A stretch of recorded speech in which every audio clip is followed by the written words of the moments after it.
Welcome to Built to Go, a van life podcast. I'm your host, Jeff Wagg, coming to you from, I'm in the Gulf of Maine on a cruise ship, and this is a very different kind of episode here. I'm going to do kind of a live version of this. I'm not going to do a lot of editing. I just want to get the episode up so you guys aren't left in the lurch. First, a quick announcement. Next week, we're going to have a very special guest by the name of Big Rob. And as you may have seen before on this podcast, Big Rob has an Econoline that he's building out and that he's camping in, and he is going to be the guest host of the podcast this upcoming next week for episode 188. So that is a very good episode, and it's going to be much longer than this one too. So don't feel like you're getting gypped. At any rate, this time, I am sitting on a ship right now in the middle of the Gulf of Maine. We're actually heading to Portland, Maine, and we left from St. John, New Brunswick, and if you look at a map, they're really close to each other. But we can't dock in Portland until tomorrow, so we're actually just kind of floating around out here, wait until we can dock, which is kind of weird. The ship is moving really slow, and it's actually pointing away from Portland right now, so that's how it goes. But look, I wanted to talk about what is the best computer to bring with you in a van. We have a lot of different options now, and computer technology has changed a bit in recent years. I have often said that Macs are very good for van life because they have really long battery life, but also because you can charge them USB, and that's a big deal. See, most PCs use 19.2 volts to charge. So you get your PC laptop and you get your brick, and you need that brick, but you then have to use an inverter. And as we know, every time you use your inverter, you're losing some power in the conversion from 12 volt to 110 volts. So you don't want to do that if you don't have to. And well, modern Macs, you can use USB-C, but we are now getting to the point where most PCs also have a USB charging method. So I've got a gamer PC here. Actually, I'll show you. I brought my gaming PC with me on this cruise, and for those watching on YouTube, here it is. It's a big beast of a thing made by Acer. Not the fanciest thing in the world, but it's your typical PC. I can play Starfield on here or just about any game I want. Not at the best quality, but good enough. And you can't play games very well on a Mac, so I have a PC for games. That's what I like to do. But it comes with this big brick. Oops. It comes with this big brick, and I have to plug it into my inverter if I want to use it in the van, except I found out I don't.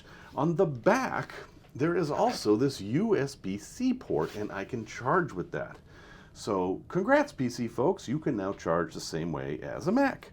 With one exception.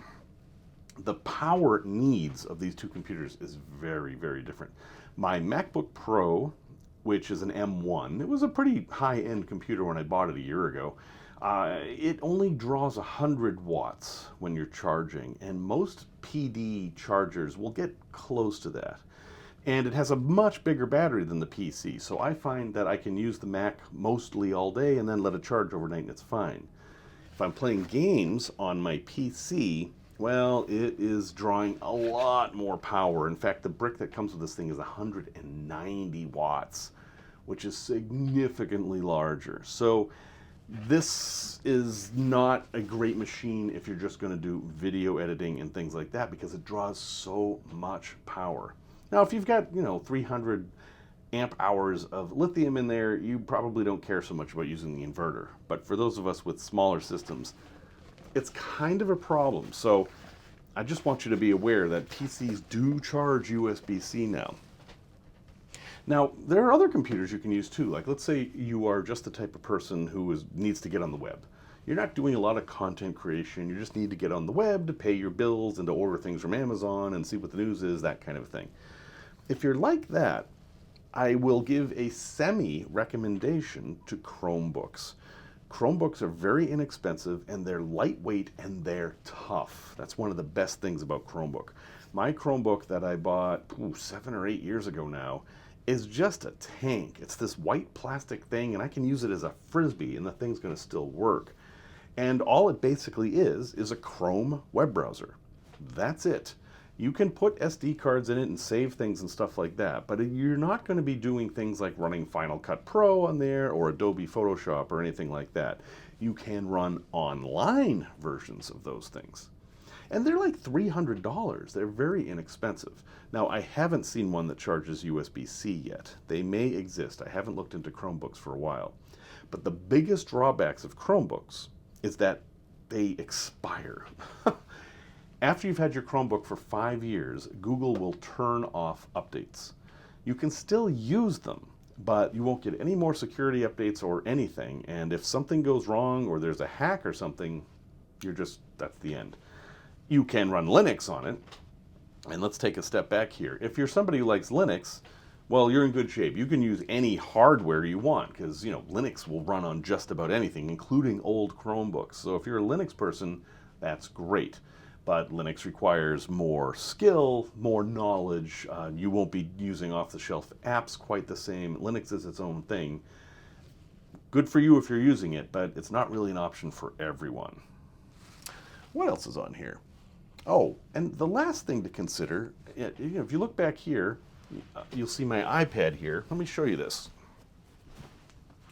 For a lot of people, an iPad is becoming an option to be your only computer. This is it's an older iPad Pro, but it has the Magic Keyboard, and as you can see, if you're watching on YouTube, just imagine in your mind's eye, if you're only on the podcast, it has a keyboard, and it actually feels like a little laptop, but it's tiny. The battery lasts forever, and you can do everything on here that most people do all day. However, one other thing about the iPad that has a big advantage, this has its own phone number. This thing has cellular data. So if you have a plan that has unlimited cellular data, your iPad can actually be a one-stop shop for all your internet. You just pay your monthly fee for internet on your iPad, and then you can use it all day long, all week long, all month long, and never have to worry about an overage. Plus, it also does Wi-Fi too. So that is a really nice feature. One thing you could do is get a cell phone and then add on the iPad as another phone. And let's say you are a video creator. Well, you can use Final Cut Pro on here, you can use LumaFusion, and you can upload from the iPad without any worry about data overages because it's technically a phone. If you use your phone as a hotspot and use a computer, then you're going to be eating up your hotspot data, which on my plan is very limited. But if I upload directly from my phone or my iPad, isn't limited. So the iPad has a lot going for it in van life. Also, you can actually use a Mac or a PC, edit your file, transfer your file to the iPad, and then upload it from here and save all that bandwidth. So that's an option too. Now, an awful lot of computing is your personal preference. Some people like PCs, some people like Macs. I find the iPad to be a fine platform for media consumption. In the morning, if I want to read my email, it's fine. If I want to watch some TV shows, it's fine. For content creation, I have run into a lot of problems with lack of flexibility. Like the podcast software doesn't communicate with the servers the same way. I remember I took this to Antarctica as my only computer, and I had all kinds of problems in low bandwidth situations where things would time out on the iPad, but they wouldn't have on a computer. So this does not do everything a computer does, but it does a lot of what a computer does, and you might find it is enough for you. It wasn't for me. Now, what about a desktop computer? A lot of the hardcore gamers are like, you and your silly laptops, we don't want to use those. We want to build our own system. A big beefy thing. You can do that, but at that point, you're reaching a technical level that's a bit beyond what the average consumer does, and that's fine and good for you. I used to be one of those people. I used to always build my own my own PCs and got them exactly the way I wanted. But remember the power thing. Most desktop PCs don't care about power. They're not really optimizing for that. They figure they've got a 15 amp circuit and they're just going to draw all of that power for whatever they want. That power comes into the power supply, and then the power supply splits it up into 5 volts, 12 volts, different sections for what different parts of the computer need. So yeah, you can absolutely use a desktop computer in your van, but it's going to draw a lot of power, especially if it's a custom gaming unit that you've built yourself. If you have something like a Mac Mini or something smaller, something solid state, it'll use less, but I question why you would want to have a Mac Mini instead of a MacBook Pro. You could have a bigger monitor, etc. I don't know. I mean, there may be reasons to do that, but I think a MacBook Pro makes a lot of sense. And it's certainly a lot easier to remove from the van so that people don't steal it. And let's talk about that for a second. If somebody breaks into your van and sees your computer, they're going to steal it. So what I recommend you do when you're building out your van is have a little hidey hole for laptops. I have one in my van. Now remember, we're talking about a little tiny space. This is usually going to be a space that's wasted. You can't fit a can of soup in this space. But you will find that there are these little narrow places where you can put a laptop. And I found a perfect one in my ambulance. And generally, a thief is not going to go digging enough to actually find that. So consider that, as you're building out. You can put it under your mattress and under your pillow. I mean, take it with you. There's lots of things you can do. But if you just leave it on the shelf in the van, and if anyone breaks in, it's the first thing they're going to steal. After your wallet, but you're probably not going to leave that in there either. So computing in vans has never been easier. You have a lot more options than you did just a few years ago. But remember, the biggest thing that's on most people's minds in the van is power. You don't want to use any more power than you need to, and you have to have a way to replenish it. And because of that, I think a device that recharges USB is going to give you your maximum flexibility. And honestly, an iPad, if you can get away with an iPad for everything you need to do, it's the easiest to charge, its battery lasts the longest, it's the smallest, the easiest to hide, the easiest to keep with you. It's a pretty good solution for van life. But again, not necessarily for me who needs to do big stuff in low bandwidth situations. What do we got next here? Oh, product review. So, product review. Ta-da, it's a little weird without the music, huh? And I'm kind of skipping tech talk because the first section was kind of a tech talk. So, this is an unusual product review, and it's something that I've used on and off over the years, but I've realized that this is good for a bunch of different things. And it is a money belt. Now, if you've not heard of a money belt, it's exactly what it sounds like. It's a belt you wear that holds money. And I'm wearing one right now. And I'm going to show it to you. Yes, very exciting stuff going on here on YouTube. Do not report me. Okay, that was exciting. This is my money belt. And I picked this one specifically because it is completely generic.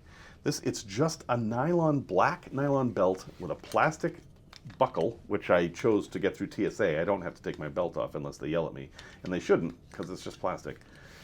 And it looks like nothing. It has no fashion sense. It's just a black nylon strap. But if you look on the inside, there's this big zipper. And it goes all the way, and then if you bend it a little bit, you can see, well, actually I don't have anything in here, do I? Is there anything in here? Oh, wait, what's this? Aha! And you can see that folded in here, I have a $100 bill. So whenever I'm wearing this belt, I have an emergency $100 bill with me. And that's a good thing. Now, I don't wear this all the time, so if you're thinking of jumping me in an alley sometime, I'm probably not going to be wearing the money belt. And, for $100, it's probably not worth it. But when I'm traveling, sometimes I'll bring cash with me when I'm traveling. Like when I went to Buenos Aires, $100 US bills were worth more than 520s. It's a funny thing. Some cultures have different ideas of what money's value is. And in Asia, too, if your money is dirty or ripped, they may not take it. So having some pristine bills in a money belt makes sense. But obviously, if you're traveling with money, you don't want it, easy to find. So a money belt is a great place to hide not only money, but important documents too. Like if you're traveling, it's not a bad idea to have a copy of your passport in your money belt, or personal identification, anything like that. You can see the spot here. It's about, I don't know, 2 feet or 2.5 feet long, and it's an inch or so wide, and basically any folded piece of paper you can put in here. Now here's the thing. What if you don't wear belts? Or what if you are fashion conscious, which I am not, and want to wear a fashionable belt, and this thing just isn't going to do it for you? Well, look at this. Look at this. It's just a nylon strap. And you could put this around a sleeping bag. You could hang it off the wall. You could put it on a backpack. And the casual viewer is going to see a nylon strap. I mean, they're not going to even know it's a belt, never mind a money belt. And you can cinch it up around anything. Or you can even kind of put it in a coil. And it'll just be sitting on the shelf, and someone will think, oh, look, it's a belt. And they're not going to think twice about it. So I think this particular money belt is a pretty good way to hide some money in plain sight. Not very many people use these things. They're not something that thieves are going to be looking for, and most money belts are leather. These nylon ones are kind of rare, so I think they're pretty good. Now, I'm making them less rare. I understand that.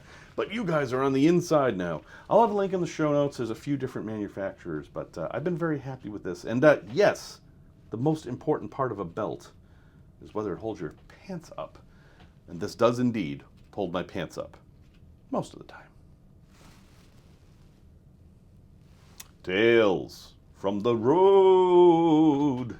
So the ship I'm on is Serenade of the Seas. It is one of 4 Radiance-class ships that Royal Caribbean had built for them in Germany in the early 2000s. And Serenade of the Seas, I believe, was the 3rd one built.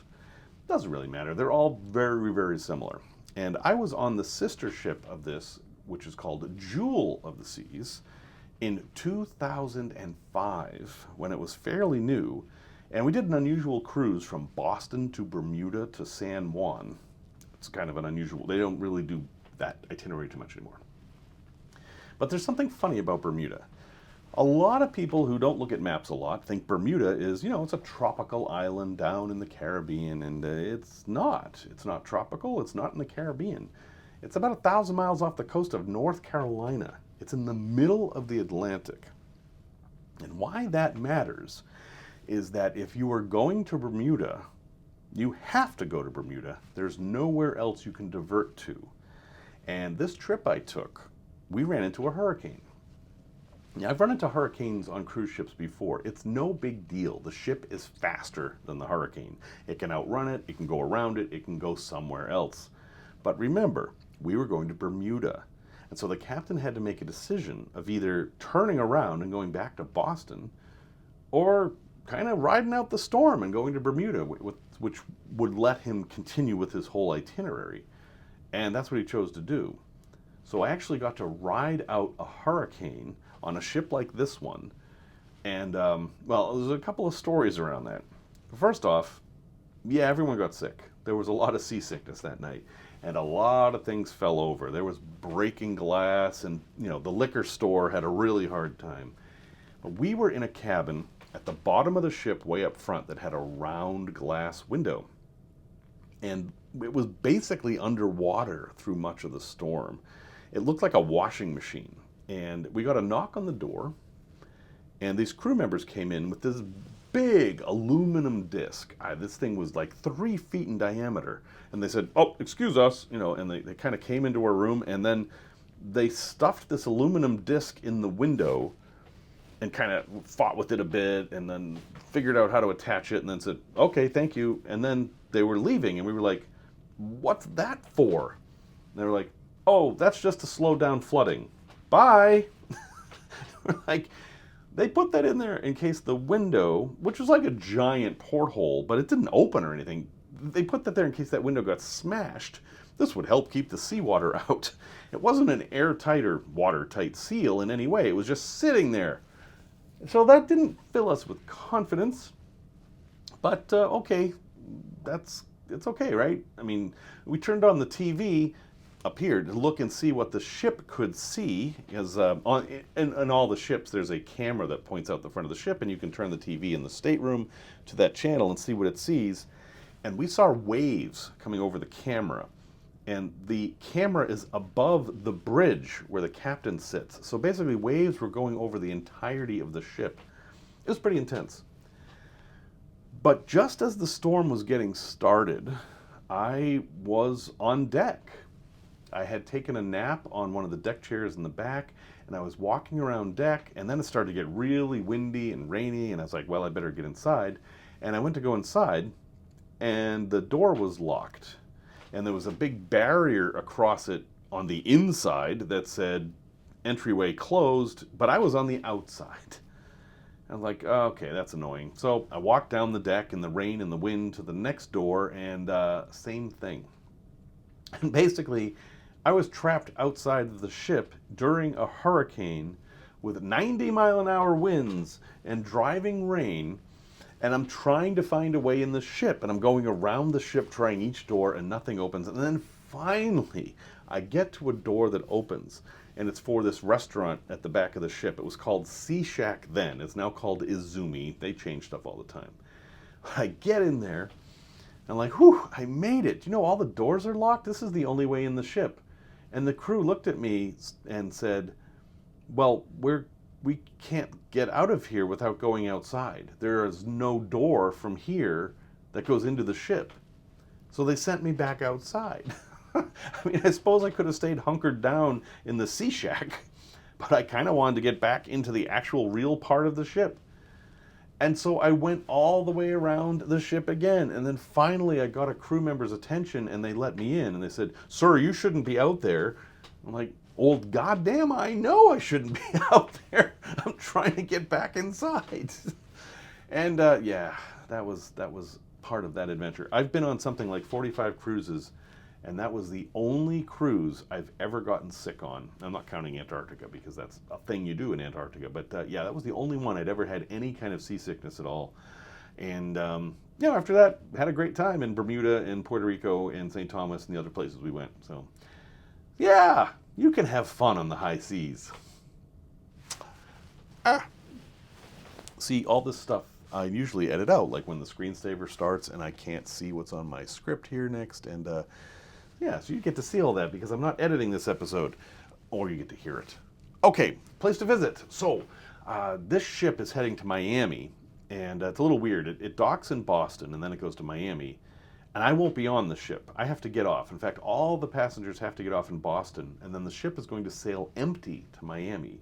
And then all new passengers are going to get on, and I'm going to be one of the new passengers along with 57 other people because we're going to cross the Panama Canal from Miami all the way to LA.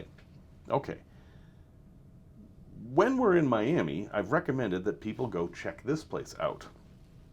South of Miami, there's a town called Homestead, which used to be famous for an Air Force base, but is now famous for getting wiped out by hurricanes.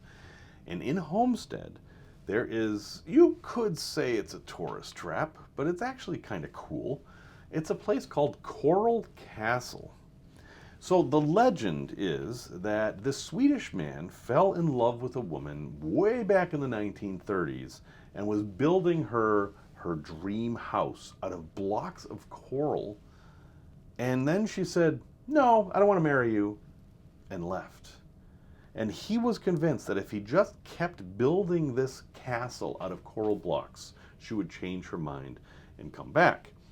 And that's kind of interesting in and of itself, but it gets more interesting when we realize that this man, according to the legend, used no power tools and no electrical cranes or bulldozers or anything to build this castle. And yet some of the blocks that he used in this castle weigh as much as 10 tons, and they're 10, 15 feet in the air. And there's all this conjecture as to he harnessed the power of gravity in a way no one has ever figured out before, and he was conversing with dark spirits, and all this stuff as to how he built this castle. Well, the man died many years ago now, and the castle remains, and it is very strange.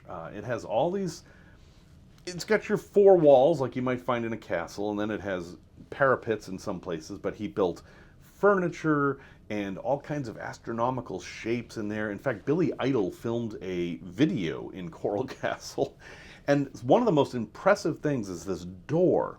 It's this massive sheet of coral, just gigantic block of coral that pivots. It's on a pivot in the middle, and you can push it open with one finger, even though it probably weighs 10 tons. Now, how could this man do this all by himself without any power tools? It's a mystery. except for the pictures that show him using cranes and stuff. But we're gonna ignore that. So ultimately, the man understood leverage, and that's how he built all this. But it doesn't matter. It's still a cool place to visit. If you look at it as a work of art and just an oddity, it's easy to get there from Miami. And if you're ever in Miami and you have an afternoon to kill, Coral Castle is kind of fun. Now, it used to be this beautiful garden and all the trees had grown up around it and stuff, and then a hurricane came and wiped all that out. It's been a few years since I've been there, so I don't know what it looks like now. But yes, it's a tourist trap, but that's okay. It's also a cool place to visit, and I think if you visited, you'd be happy you did it. It gives you some things to think about.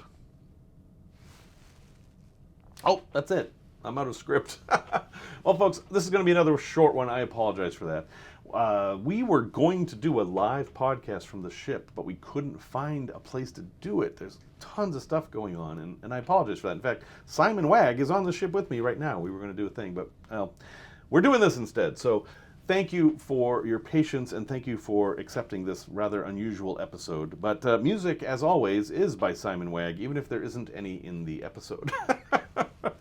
Next week, Big Rob is going to be here with episode 188, and he's got some really good content for you. And then episode 189, we're going to do live on this ship with a whole bunch of other people, and we're going to talk about some very different topics. So while I'm traveling, things are going to be weird, but I promise things are going to get back to normal as soon as I'm back on dry land. Thank you very much for listening, and I will catch you down the road, or across the seas, as the case may be.